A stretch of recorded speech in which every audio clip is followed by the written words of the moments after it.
பாருங்க 69ஆம் சங்கீதம் 25ஆம் வசனத்துல என்ன நிறைவேறுது? அவனுடைய வாசஸ்தலம் பாழாக்க கடுவது.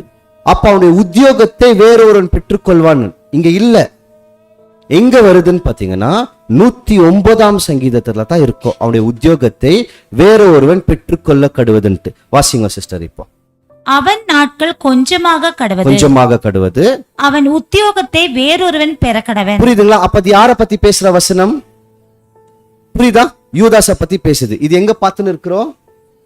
109:8. அப்போ யூதாஸுடைய உத்தியோகத்தை வேறொருத்தர் பெற்றுக்கொண்ட பின்பு என்ன நடக்குதுன்னா, யூதாஸுக்கு குடும்பம் இருந்திருக்குதுங்க, மனைவிகளும் பிள்ளைகளும் இருந்திருக்கிறாங்க யூதாஸுக்கு.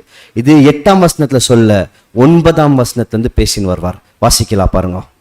அவன் பிள்ளைகள் திக்கற்றவர்கள். எவன் பிள்ளைகள்? யாருடைய உத்தியோகத்தை வேறு ஒருவன் பெறுவானோ அவனுடைய பிள்ளைகள் திக்கற்றவர்களாய், அவங்களுடைய மனைவி அனாதியா விதவையா போய் நிக்குவாங்களாம். ஏன்னா இவர் என்ன ஆயிட்டாரு? இப்போ செத்து போயிட்டாரு. பிள்ளைகள் எந்த நிலைமைக்கு வந்துட்டாங்க? திக்கற்றவர்கள்னா யாருமே இல்ல, அநாத நிலைமைக்கு வந்துட்டாங்க. இவருடைய வீடும் என்ன இருக்குதுன்னு பாத்தீங்கன்னா ஜப்தி பண்ணி இருக்கிறாங்க. வந்து தொடர்ந்து வாசிக்கலாம் 10ஆம் வசனம். அவன் பிள்ளைகள் அலைந்து திரிந்து பிச்சை எடுத்து தங்கள் பாழான வீடுகளிலிருந்து இருந்துண்ண கடவர்கள். இதுதாங்க நடந்தது. ஏன் இப்படி ஆயிடுச்சுன்னு பாத்தீங்கன்னா, ஏன் பிச்சை எடுக்கிற நிலைமைக்கு வந்தாங்கன்னா, இவர் அடிக்கடி காசு எடுக்குவார் இல்லைங்களா? யூதாஸ் எடுக்கிறதுக்கான காரணம் என்னன்னா, நிறைய இடத்துல இவர் காசு கட்ட வேண்டியது இருந்தது.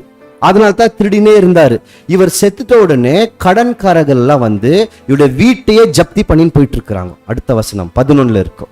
கடன் கொடுத்தவன் அவனுக்கு உள்ளது எல்லாவற்றையும் அபகரித்துக் கொள்வானாக. எல்லாமே அபகரிச்சிருக்காங்க. அப்படியே வாசிங்க.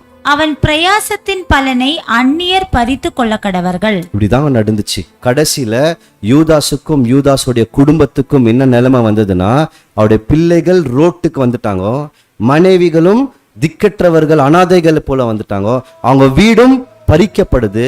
எங்கதான் வந்து நின்னாங்கன்னு பாத்தீங்கன்னா பிச்சை எடுக்கிற நிலைமைக்கு வந்து நின்ட்டாங்களாம்.